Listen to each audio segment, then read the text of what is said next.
Friday Night Racing on Off the Ball. Brought to you by Horse Racing Ireland. Love every racing moment. Visit hri.ie. And you're very welcome along to this week's episode of Friday Night Racing. We're with you every Friday afternoon on all of our social channels at 3 o'clock. That means you can get us on YouTube, you can get us on Twitter, you can get us on Facebook. Wherever you are, we are. And then every Friday evening at 8 o'clock, you'll get us on Off the Ball on News Talk as well. As ever, Johnny Ward is with us this week. Johnny, how are you? Yeah, good, Ger. It's going to be great to have Rory Cleary on. One of the great stories of racing, I think. Real... unlikely hero of a classic, and I think everyone got a lift from him winning a classic, and yeah, looking forward to speaking to him. Bit of good weather, I think, over the weekend on the way as well, which is that's what they needed. said about today, and it's lashed all day. So I mean, I hope you're right, Johnny. I'm not sure, but I hope you're right. Welcome along to Friday Night Racing here on Off the Ball, brought to you by Horse Racing Ireland. Love every racing moment. Visit hri.ie, or you can follow the Twitter account at HRI Racing, and the hashtag is every racing moment. And I want to say well done to Johnny on two fronts. He presented last week at the last moment because I was at home awaiting a COVID test, and then also you correctly predicted that Mac Swiney was going to win this race, Johnny, so well done. Yeah, that was definitely a long shot double anyway, but I was watching the race actually on while it's obviously been very, very professional on the Saturday football show. Myself, Lauro, and obviously John Duggan chatting away with Shane Keegan, but I was really hoping that they wouldn't come to me while the Guineas was on, and they didn't. And I was in love with Rory Cleary for about half a minute. He did an unbelievable job in steering that horse home by a deceptively short head, and yeah, it's what's rare is wonderful, I suppose. Well, let's listen to the last 25 seconds of the 2000 Guineas from last Saturday. They're racing to the final furlong and a half, spread across the track. It's Mac Swiney attempting to fight him off one by one. Poetic Flair on the near side, the far side is Van Gogh. Jim Bolger has the winning of it. It's Mac Swiney on the far side of Poetic Flair. Mac Swiney and Rory Cleary, a special day. Mac Swiney makes all in the Tattersalls Irish 2000 Guineas. Rory Cleary, good afternoon to you. Good afternoon, how are you? Yeah, is the hair standing up on the back of your neck listening to that? Oh, every time I hear it stands, yeah. It's class, isn't it? Yeah, brilliant. So I just watched the race back there again, and as soon as you're out of the traps, they're talking about Mac Swiney leading the way. Essentially, it's trap to line, and that must have been the longest couple of minutes of your life. That is for sure. I thought the line had never come, but eventually it came just in time. What's your recollection of how the run of the race went for you? Like, at what point did you get comfortable, and then when did you start to worry again? Look, once the gates opened, he popped smart, and he brought me into the race lovely, and he covered the ground so well. Like, couldn't believe I went down to the 3 pole. I was still going so easy, and got to the 2.5 and gave him a squeeze, and he picked up for me. And I was still kind of in disbelief. I was waiting for something to come whizzing by me, but he just kept picking up and letting out really well to the line. When Poetic Flair came to me, he came to me well, and we quickened up together again and went to the line very strong, the two of us. When you're talking about Poetic Flair coming to you, how aware are you in the race, A, that it's Poetic Flair, and B, that there is something breathing down your neck? Yeah, look, it's not until he gets right upside you that you can actually see which horse it is. But I could see his head coming, and that we were nip and tuck, and I could hear another horse coming as well, but I wasn't sure because I was after making the run, and I was only aware of Kevin when he came to me, and then it ended up being Shamey that came up behind us on the other side of me. So it was unbelievable, and I genuinely still can't believe it. What does that sound like? What are those last 2 furlongs in particular? What sounds are you hearing? Well, you're just hearing you're hearing the horses galloping behind you, getting closer to you, and you have whips going, and you have jockeys growling at their horses to try and encourage them to go forward, and you're not sure who's coming at you until they're actually at you. And can you hear your own heartbeat, or are you breathing at all? I don't think it's kind of for those couple of seconds, you don't know if you're breathing or your heart has stopped or whatever. It's just, and it's like when you get past the line, it's like it's just a big heavy weight lifted off your shoulders, you know.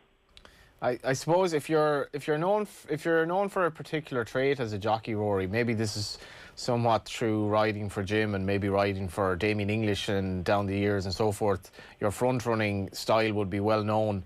But will you ever give a horse a better judge ride than that? Because you're winning a classic by short head, always in a lovely rhythm. But at the same time, you know, he's a horse that they talk about maybe running a derby. You know he can stay further, and the easiest way to get a horse beat is by going too fast. Yeah, well, look at it. It's like what you said there. Once you find that rhythm and you get into a rhythm that the horse is in a nice even rhythm and is doing it easy. But then once they have the ability, they can do it then, you know. And it's you know, it's a natural thing for a horse to gallop and like that. Once you get them into a rhythm, it's like you going for a run. When you figure out your own pace to go, you can go for a mile or two longer. Do you know what I mean? But if you jump off and you're going out of your own comfort zone, well then you're only going to get up the road a little bit, you know. And like watching the Giro d'Italia there the last couple of days, Dan Martin won a stage where I don't think he'd won a stage at the Giro before. Nicholas Roach was trying to win a stage and finished third, nearly finished second, and you fell for him because I think Nicholas Roach is in his mid-30s. It could be like potentially his last chance. With all due respect to Kevin Manning, he's had plenty of big race success. He's had classic success. He won the Newmarket Guineas as recently as this year on the same horse he rode on Saturday. Were you thinking in the last 50, 100 yards, please don't get beat here, please, this is my chance? Yeah, look, it was I think no matter who was upside you, that's what you're always thinking. You're always just hoping that you'll make it out and get to the line first. But to be fair to Kevin Manning, he said after the English Guineas, he says we were riding work at home in gyms, and he was saying there's a fine chance the two of these will rock up together in the Irish Guineas, and he genuinely, he said in front of Jim, it'd be hard to split the two of them, you know, and how right he was, you know. That was the thing, like that. I tipped Mac Swiney 100% because of the ground. I wasn't sure how it would suit Poetic Flair, but my worry was, which was effectively this time last week, I didn't think the Guineas would be on because Pat Keogh, who's arguably the most positive man in the world, seemed fairly ominous about it. There was way more rain on Thursday night than envisaged, so the stars kind of aligned for you. It was bad ground, but it would have went ahead. So if they'd switched it to Monday and the ground were a bit better, who knows what would have happened?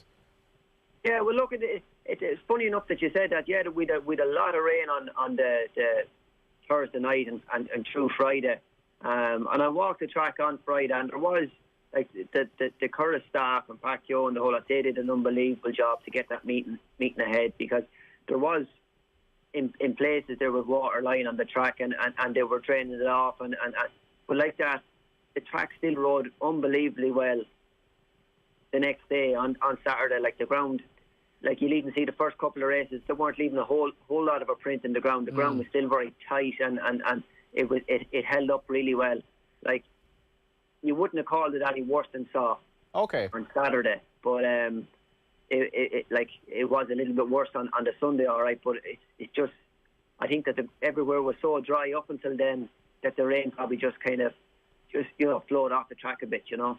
So it was unbelievable, yeah. Can't believe it. Will you talk to us about that work? What it's like when yourself and Kevin are on the gallops in Jim Bolger's and Poetic Flair and Mac Swiney? Like, how do you know that, or how did he know? Why did he think they were going to be so close?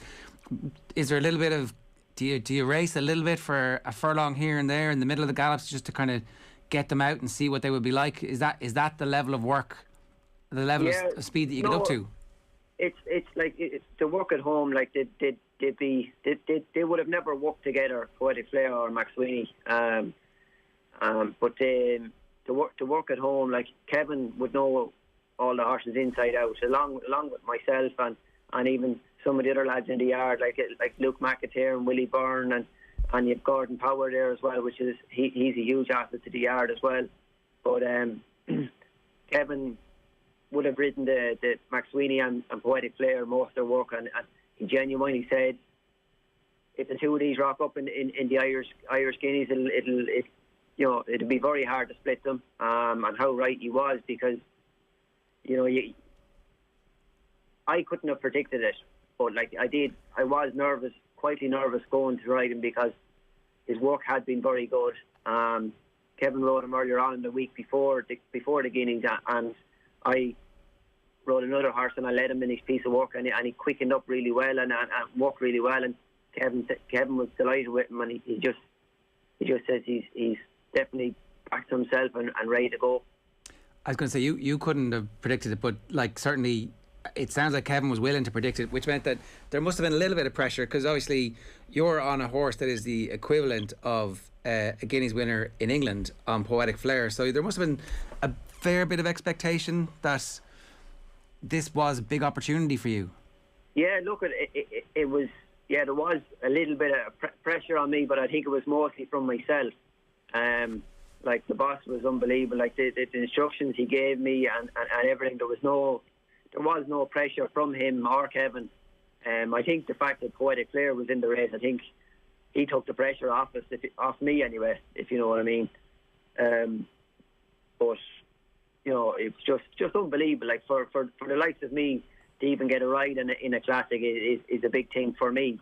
But to ride for a boss like Jim Bolger that has the confidence to put you up on a high class horse. Like it wasn't as if he was a no-hoper. He was fancying him as well. Like he had it said everywhere that he thinks he'll have the first two home in the Guineas, and like he proved himself right again.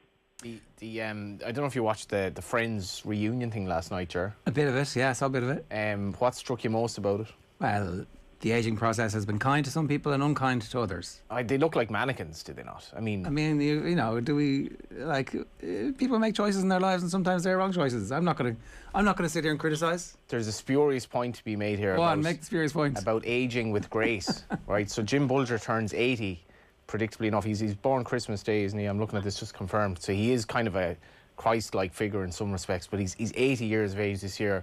He's won the Newmarket Classic with a horse by a very unfashionable stallion, albeit one that he trained. He's won the Irish Classic and had a 1-2 in it with Mac Swiney. But not only that, Rory, like the fact that he ran Poetic Flair in the 3 classics, like he did with Finchgale Bio, who, from what I recall, came within a short head of winning the 3 classics. He basically gets the rule book, kicks it out the window, and just laughs at everyone else for getting it kind of wrong, because I don't honestly know any trainer who would have done what he did with Poetic Flair and got so close with it and then had a 1-2 in the Curragh Guineas. Yeah, well, look, it's like what he says. They're two separate, they're two different horses in every way. Like they take their training different. They're trained differently, and Poetic Flair he's just that type of horse that, if anything, he comes out of his race, he improves, he gets heavier when he comes out of his races. He puts on weight. So that's just the kind of horse that he is, and he enjoys his racing. So I suppose that's what kind of influenced him as well to go with him, because he came out of the English Guineas fantastic, and like went down to the French Guineas then, and he came out of that also. He put on weight, and you couldn't but go for the Irish Guineas as well, because what's the point in leaving him at home in the stables when he could make history, It's remarkable. Like when you think of, he trained the sires of both as well, and that I guess that spell of good fortune he's had, starting probably with Teofilo into New Approach, and the fact that he's gotten almost some of the best horses out of those stallions as well, and you're now thinking that he's 2 more stallions to go to war with well into his 80s, 90s, and maybe beyond. Yeah, but it's unbelievable. Like, he's got 2 potential high class stallions now, hopefully.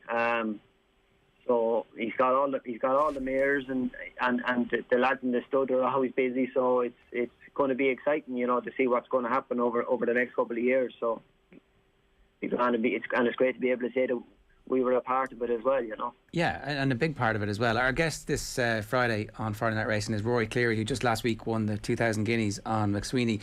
Rory, the other side of the pressure is the excitement that comes from a yard where there's great opportunity for people, you and everybody else that you've mentioned earlier on. So what's that atmosphere like when you're heading into a Guineas weekend with two short enough prices up against the mightiest training yards in the world, essentially, and everybody's bubbling away with this kind of nervous energy with the excitement layered on top? Yeah, look, it's like the boss and the lads back in the yard couldn't have been any happier with the way the horses were going into the race.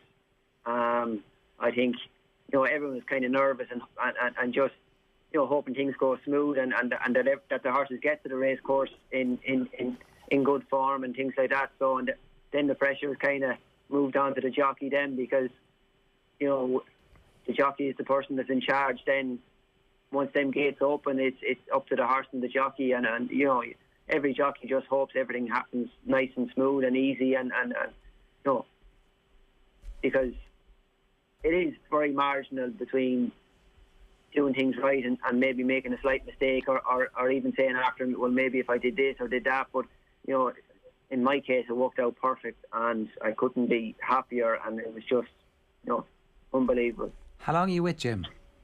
I'm with Jim 9 years now.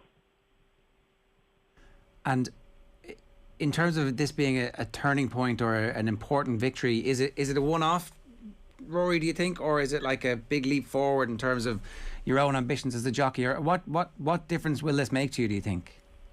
Look, to me, it'll make a huge difference to me.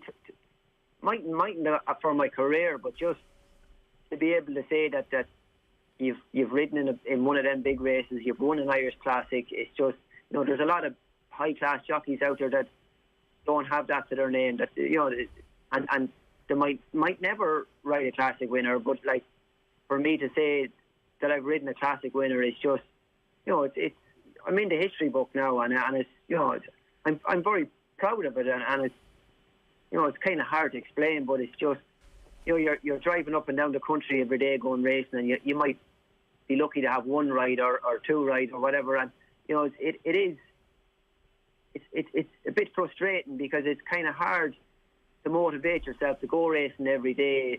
You're going down the country to maybe for one ride, and it's an outsider, and I'm not saying outsiders don't win, but you know yourself, it's just that one winner now really would it just perk you up and just, you know, give you hope and that it might happen again, and it could happen, and it could happen to anybody and any jockey that's out there, that someday the same situation might come up and it just might happen to them as well, you know.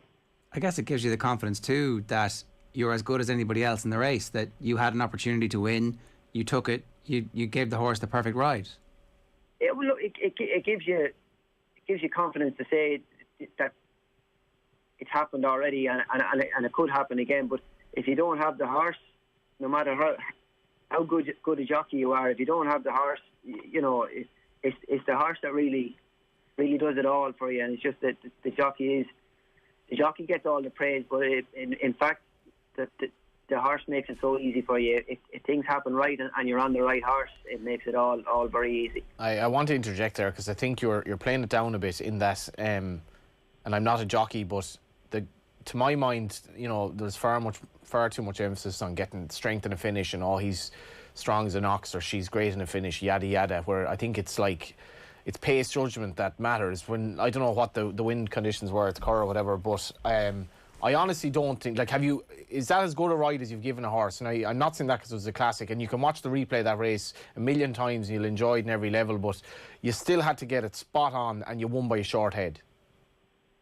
Yeah, look, I remember the race well because, like, we jumped out and the rain is beating down on us and we're going along, but like that, it was so easy for me to get into a rhythm with him because he covered the ground so easy, but like, for me to say, was that my best ride?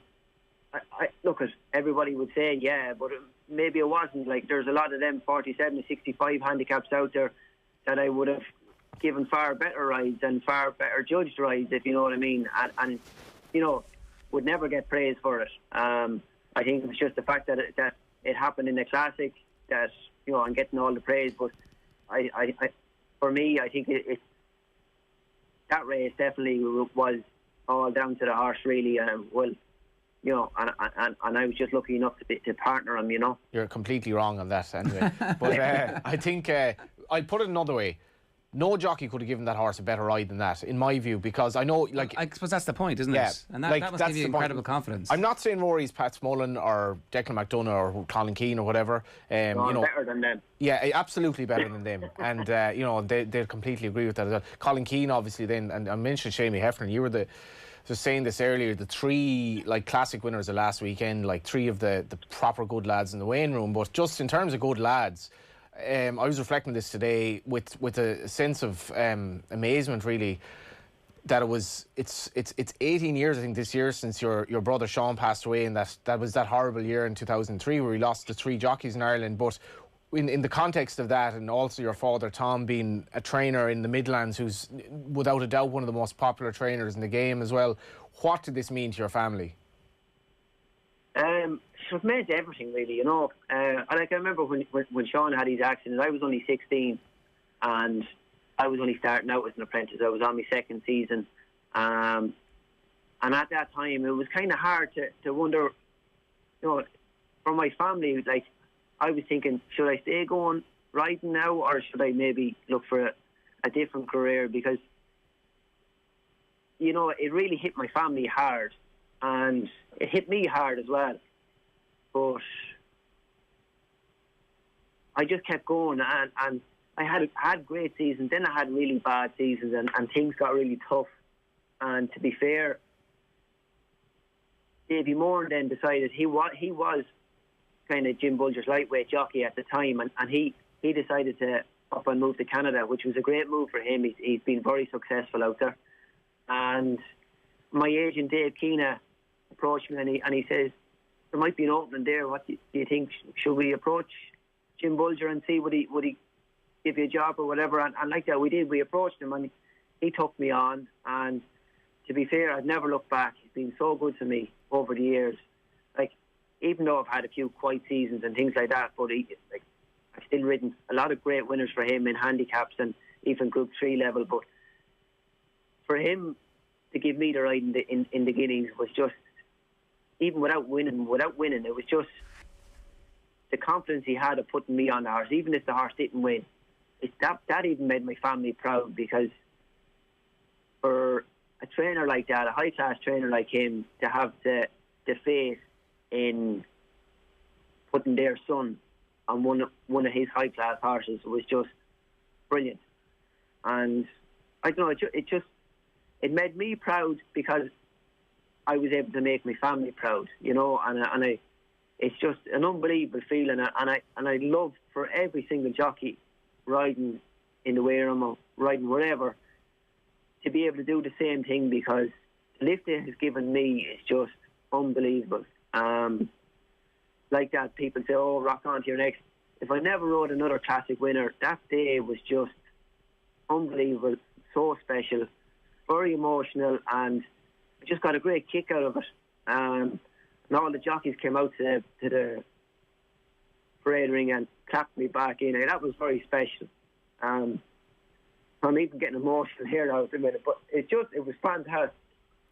When you think of that, though, like, you know, it's not that long since Pat Smullen's, you know, cancer charity day, you know, all the legends, but when you're in that parade ring at the Curragh, you're standing in the shoulders of giants in terms of the historical context of the jockeys that have ridden here, that have, you know, gotten off a horse after winning a classic. So many greats down the years. Horses have been running in the Curragh for hundreds, if not, you know, over thousands of years that horses have met at the Curragh, and you became immortalised in that moment by winning the classic as well. You're part of them now. Yeah, like I just wish every jockey could experience, because it's just unbelievable, and I can't thank everybody enough for the reaction they gave afterwards. And it was just very special, a very special day. It made me proud, made my family proud, and it'd be fantastic if Sean, my brother, was still around, because have made him proud as well, Oh, no doubt. Rory, I can only imagine the difficult decision to continue going, because in your head you bear the burden of following in your brother's footsteps, but you also, I guess, are a bit scared that your parents are worried that the same thing might happen to you as well. So it's not like you're an accountant or a publican or a footballer. It's it's the same thing. You're doing the same sport that cost your brother his life. What ultimately was that decision to go forward? Why? How were you able to even go forward? Yeah, look, I don't know. At the time, it was a little bit tough. But our problem was we grew up with the horses. We worked with the horses from a very young age. We hadn't much of an education, so there kind of wasn't another option for me. I was never good in school. It wasn't until I kind of came to Kildare that I actually learned to read and write a bit. But I don't know. I just thought at the time, like, there was nothing else for me to do. That was the only way I could make a living, and just hope that the same thing wasn't going to happen. That lightning wouldn't strike twice, and that's just the way it is for us at the minute. That's just the way it is for us. That we just have to keep going and just hope that lightning doesn't strike twice. That's all. That's very difficult for any teenager to deal with, really, to go through the grief, but also having that fear. It wasn't a fear. Like, don't get me wrong. Like, it's not a fear for me, but if you wanted to call it a fear, it'd be just a fear that to see my family go through it again. That's just it, really. I've no problem I get up on any horse in any shape or form. And you have. And I have, and I still will. But it's just, I'd hate for any family to go through what my family had to go through at that time. With Barney Curley's death, I firmly believe, I'm not particularly religious at all, but I firmly believe that Barney, who obviously he went for the priesthood earlier in his life, didn't become a priest, but was a firm believer in God or whatever. But I think at the end of his life, as in the last few weeks where he knew that he was about to die any time, I think the faith was a real strength for him, and I firmly believe it helped him along the way. But was there a part of you, without trying to be all soppy here, was there a part of you last Saturday that felt that Sean was at the Curragh helping you along? Oh, definitely, yeah. Definitely. Like, it's something you think of even before you go out to ride. You'd be going out to ride in the race, and you say, you'd be nearly saying, "Geez, Sean, give us a little hand here now today, maybe," or whatever. Do you know what I mean? And I won't lie, I did before the Curragh. I was cantering down to the start on Mac Swiney, and I said, "Give us a little bit of help today. Be great if it could happen." And he gave me just a little bit of help because we just won a short head. What was the crack with your dad after? Did you just ring him and say, "Were you watching that?" Or would you believe I didn't actually ring him for, I'd say, till after the last race at the Curragh. That's a disgrace. Tom Cleary, he's just waiting for the phone to ring. And who are you ringing? Everyone in your phone book before him? No, I didn't ring anyone. I rang the boss, and he just says, "Well done." And then I started broke down, and I said, "Look, I can't talk now, I'll ring you later." He goes, "Sure, go on, I'll talk to you later." And that was it. So I rang him then later on in the evening, and sure, it was great. So I don't know, it just took me a while to kind of sink in and just realise what was after happening, and it's like you said, it was very special, and it's great to be a part of that, and to be able to say that you partnered a classic winner, it's all. I know, Rory, you say you want everybody to be able to experience the emotion of what it's like, but it feels like, we hear Barcelona and Liverpool saying this matters more, and Mescaum club bigger than a club, but they're not really. They win a Champions League here and there and whatever. It's joy for their fans or whatever. But for you, legitimately winning this, I don't think the jockeys would have come out for everybody. And again, all of those jockeys who are brilliant and win classics in their careers, it's a big day for them and a big day for their family, and people move on. But you're dead right to like savour this moment and celebrate it, because you know you never know if it's going to happen again or not. But the fact that it's happened this first time is such a significant moment for you and for your family, given your history and just given how embedded you are in the sport of racing as well. Yeah, no, look, it's like you say, it's just we've been around a good while. I'd like to think I get on with everyone. All the lads in the wear, I'm sure they're great fellas, and you know, like I said, when they came out to the parade ring and the rain is beating down on them, it was just very special what they did, and very, very grateful for it. You know, it was lovely. You've got a yard in Kildare and you're doing a bit of training, is that right? Is that the plan into the future, or what's the crack with what happens after you finish being a jockey? Not that I'm retiring you here at all. No. Yeah, I've a small little yard in Kildare, in Watergrange. Myself and the wife, we run a small little bit of pre-training, but we do a lot of breaking horses.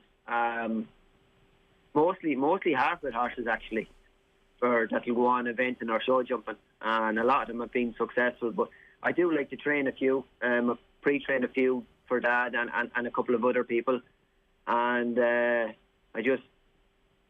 wouldn't take on the training side of things yet anyway, because it's a thing that you need time.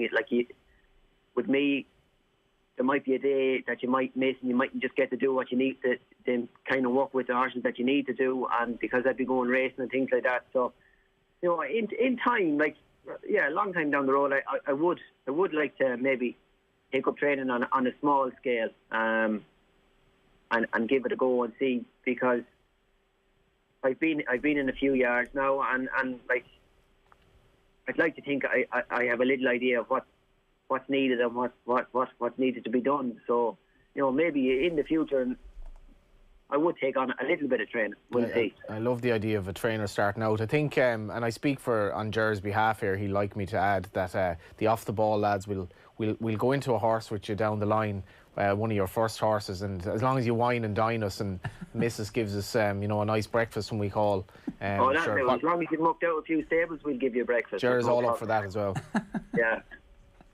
Johnny, have you been a successful owner in the past, or I think, Rory, you want better owners than Johnny Ward? The worst thing that can happen with your first horse you own is it being good, because then it's basically all downhill from there. It's or have you as an owner is the other worst thing that you could do. But Rory, in terms then of the rest of the season as a jockey, does Dave Keena suddenly start taking more calls saying, I wouldn't mind having Rory's in a bit of form there, can you get him up on my horse?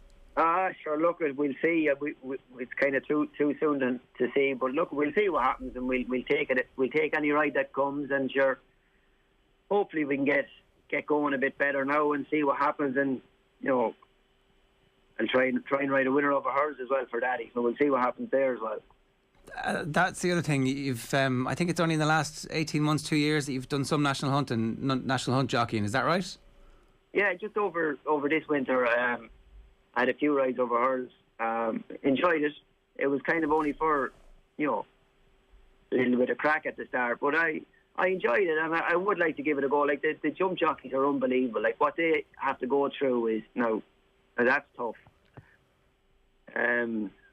But I enjoy any kind of horse, and let it be a race horse or a pony. I enjoy all the horses, and I would like to just have that off, take that off the box as well, that I rode a winner over jumps, you know, and I would like to do that. You were at the sales today, I understand. Are you buying or selling? No, I was at Doncaster Breeze Up sales. That's why I'm not riding today. I have to isolate for 5 days, so I came back yesterday. Not yesterday, I came back Wednesday night, sorry. And I was just over there riding Breeze Up horses for Lynn Lodge Stud, which, you know, I've been doing for a number of years now. And like that, it's a thing that I do every year. I ride most of the Breeze Ups, and you know, I end up riding a lot of horses then for the likes of Lynn Lodge Stud, or maybe horses that they didn't sell or whatever like that, or even fillies that they've bought in that they want to you know, boost up their pedigree for Eddie and Wendy O'Leary. So it's you know, it's kind of a little door for me as well to go at as well. This is worth Lynn Lodge is obviously Eddie O'Leary stud for those listening who mightn't have a big interest racing. I hope a lot of people are still listening who are compelled by obviously the interview or whatever. But just can you explain the breeze ups and the art of being a jockey for this is an entirely commercial couple of furlongs effectively where you're trying to sell something and show that it's fast? Yeah, well, look, it's Lynn Lodge stud they'd always have a select few every year for the breeze up sales. And I've been with Eddie for a long time now, and it's just a sales, and you're showing off your horse that you go on the race course and you let them swing up over 2 furlongs, and some of them come up really fast or whatever. But a lot of horses, a lot of trainers and even consigners like to see their horse coming up nice, even covering the ground well, and and it's just a stepping stone for selling another high-class horse, Actually, on that, so how much of it is movement and like the fluidity of the movement of the horse and just the impression visually that he or she gives versus speed? Yeah, we see that everybody different. Yeah, like there is people that times them at the sales, and they'll go for the faster ones, and then you'll have someone that they'll just view them on their stride pattern or even their conformation and their way of doing things. Like everybody different. So they're there for everybody to see, and it's just some people would see more than others, or they'd have completely different opinions. So it's just it's a great way of people being able to buy what they want, if you know what I mean. Whereas if you go to the sales and buy a yearling, you don't know what way they're going to end up or whatever, but you get a better picture when you see them at the breeze up sales of what they're actually potentially going to be. And so the breeze ups are whatever time in the day they're on. Is the sale immediately afterwards, or like is it the next day? How does that work? Yeah, the breeze up was on Wednesday. Then there were all day yesterday for people to view them. And today, then they were selling. They started selling today at 11 o'clock, so that it'll be going on till this evening anyway. Right, that's mad, isn't it? So you bring the horse over, run it on the first day. Everybody gets to poke and prod and have a look in person on the next day, and then the third day, it's should I get off the pot, buy the horse or not? That's it, yeah. That's fascinating stuff. Rory, it's an amazing story, and congratulations to you and to your family. I can only, as you said, the emotion, and we could hear it there in the voice as well. It's like fulfillment of all that hard work, the countless hours that you've put in to get to the point where you're ready to win a classic in such a spectacular way as well. Like, it's such a crazy race that you're like out from the front and you can hear the gallop of 2 very high class horses behind you and you just touch them off. It's sensational stuff. So as I said, congratulations to you and your family, and I hope you have a sensational year now, Rory. Thanks a million. Thank you very much. It's Rory Cleary there, very popular winner. I haven't heard of, maybe it happens in the sport relatively regularly, Johnny, I don't know, but I haven't heard of the jockeys coming out. You hear occasionally when somebody's retiring maybe, or if somebody hits an absolute huge landmark, but to get everybody out, is that rare enough? It is rare, yeah. So as you say, it's like my memories of that would be when a jockey's about to retire, and the very odd occasion, because like this is a fairy tale. Rory's story is absolutely a fairy tale. Rory does not ride horses in classics, full stop, and if he does, they're rags. So for him to ride, and I actually didn't appreciate maybe enough of Jim Bolger giving Rory Cleary the ride. And with all due respect to Rory Cleary, Jim Bolger could have gotten a higher profile horse, a higher profile jockey to ride a horse that, bear in mind, they thought had a chance of winning. Absolutely. I mean, it was so on the Friday. I would have. I think it went into like 5-1 before the race, purely because of the ground. And as Rory says, now it actually mightn't have been as bad as people were thinking. It did drift a bit on the day, but it did have a massive chance. I mean, it won at the Racing Boss Trophy, or whatever it's called now, last year on that sort of ground. And a lot of other trainers would have gone for a higher profile jockey. And I think that means an awful lot to the Cleary family. And Jim Bolger can feel really, really satisfied. It might, in terms of Well, Jim's wealth, if I'm being very, very harsh here in the cold light today, probably in terms of the stallion potential of these horses, would have been better if Poetic Flare won the race, because he's a dual Guineas winner then, and he goes to stud as a dual Guineas winner. So probably Jim would have been richer going forward, if you want to look at it that way. But I think he was richer in terms of the experience of Rory Cleary winning the Classic. Isn't that kind of the thing that we should be highlighting here, is that like he could have made this cold commercial decision but actually had loyalty to somebody who's been in his yard for 9 years and gave him the opportunity, and then that loyalty is rewarded. I don't know from the top of my head if Colin Keane had a ride in the race, for example. He's probably the best jockey in Ireland at the moment. I can't remember if Colin Keane had a ride in the race. Jim Bolger could easily have done that. That's not the way he operates, and loyalty is a thing in racing that when it works out, I think it's beautiful. And this was a beautiful Irish sporting moment, no doubt. Colin Keane was on the Rostafarian. Which was what price? Finished 7th at 16-1. Yeah, so...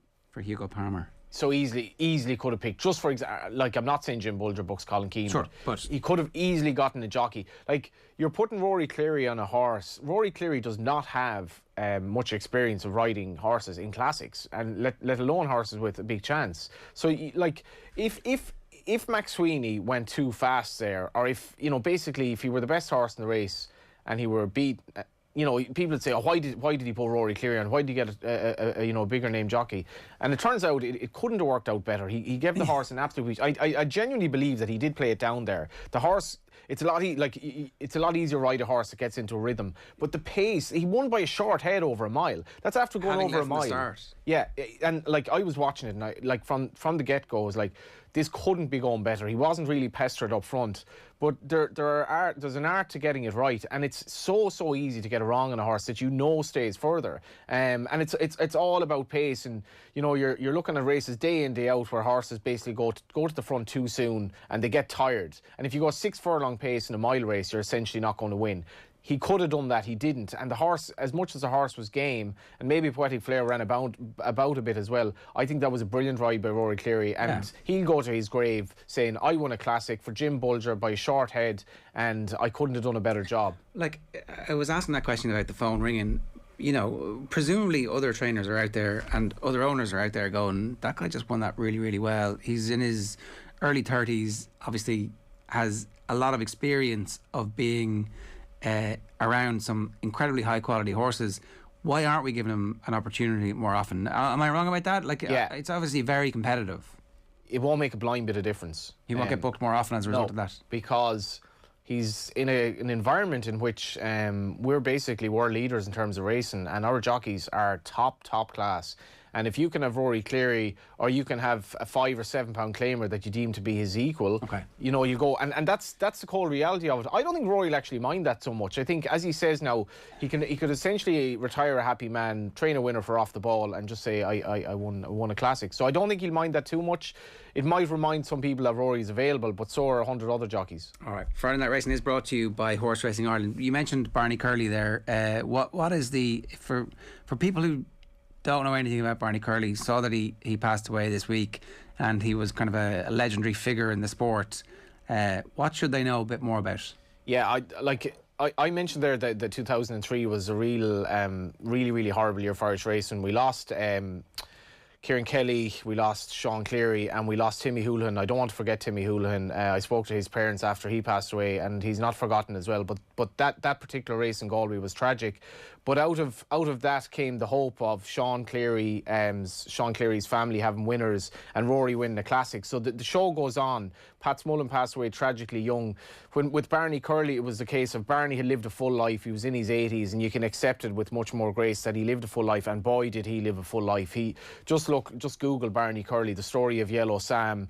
I spoke to a bookmaker who was 15 years of age. He was in the ring that day of Yellow Sam. If you don't know the story, there was actually a play made about it.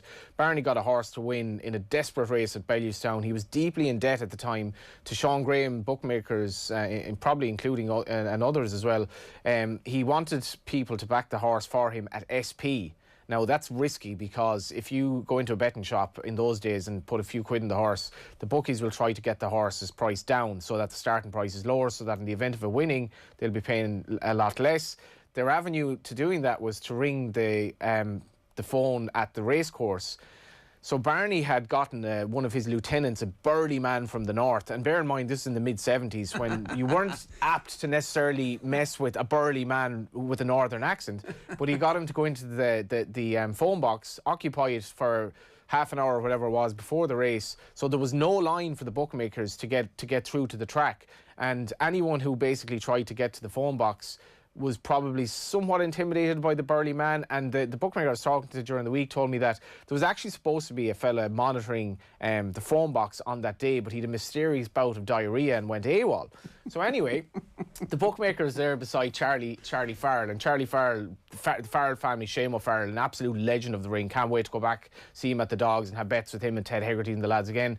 But the Farrell clan anyway, Charlie Farrell was looking over at Sean Graham's board. Sean Graham was going 20-1, 25-1, 33-1 this Yellow Sam. So every other bookmaker followed because they're like, Sean Graham's from the north, he knows Barney, this horse has no chance. Next thing, the horse is passing the line in front. Sean Graham starts roaring him home. Sean Graham was in on it because Barney owed him 30 grand sterling. Right. And none of the other bookmakers knew. And Barney was somewhere in a hedge watching it. The jockey and him wanted to get out of the course ASAP. And out of that, I think he bought Middleton House, whatever it is, in Mullingar, which he later auctioned, which in itself was of dubious legality. Micheál O'Hare was involved in the sale of it, and it was a big thing. And you bought a lottery ticket, a lottery ticket to win it. And then he went on to all these other mad things, but he basically he pulled off a few accumulators that I think changed the way people look at gambling in multiples forever. And he was an amazing man. But sorry, I should mention he dedicated his profits later in life after his son died tragically as well in a car crash. And he was only a young man. He changed his way of looking at life, and he dedicated basically all his resources to spending money in Zambia and fundraising for Zambia for hospitals, for schools, and for direct aid for Africa. And that's his main legacy. He was an amazing man. All right, okay. That's a suitable testimony page to Barney Curley on Friday Night Racing this week. I want to tell you about this. Tom Malone has stretched out a substantial lead in the tote 10 to follow with Tattersalls Irish 2000 Guineas winner Mac Swiney, landing 61.4 10 to follow points. You weren't on him in the 10 to follow. That is a big one for Bugsy Malone now. We could be in trouble. We are. You were on him in real life though. The current standings see myself on 4 points. Not doing so well here. Johnny on 21 and Tom streaking ahead on 89 points. Visit tote.ie to receive a 10% boost on all Irish and UK racing dividends with Tote Plus. That is the crack this week with Friday Night Racing. Is there anything else that we should talk about this week? No, it's obviously a classic weekend next week, but there's a lot of racing on in Ireland. Navan, Punchestown this weekend, but it's big fields, tough enough stuff. Maybe hold your powder dry. Keep an eye on a horse called Doolan Dancer for Ken Condon on Sunday. I like his chance at Navan, but it's all about the classics next weekend, and who knows what Jim Bolger is going to do. All right, Friday Night Racing Off the Ball is brought to you by Horse Racing Ireland. Love every racing moment. Visit hri.ie. We'll see you next week. Friday Night Racing on Off the Ball. Brought to you by Horse Racing Ireland. Love every racing moment. Visit hri.ie.